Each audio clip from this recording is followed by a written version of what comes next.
Λοιπόν, το πρόβλημά μου, όπως έλεγα με τον κύριο Γιώργη, δεν είναι ότι είναι ψεύτικος martial artist και κομπογιανίτης και τσαρλατάνος του ίντερνετ. Το πρόβλημά μου, δεν είναι μόνο αυτό μάλλον. Το πρόβλημά μου είναι ότι χρησιμοποιεί την πλατφόρμα του για να αναπαράγει ακροδεξιές, ρατσιστικές και άλλες τέλος πάντων απόψεις με τις οποίες δεν συμφωνώ σαν κοσμοθεωρία.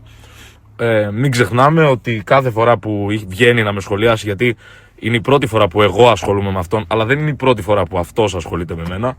Μην ξεχνάμε ότι την τελευταία φορά που είχε βγει να με σχολιάσει, με παρομοίασε με πίθηκο. Με πίθηκο. Είμαι μαύρος και με παρομοίασε με πίθηκο. Εντάξει.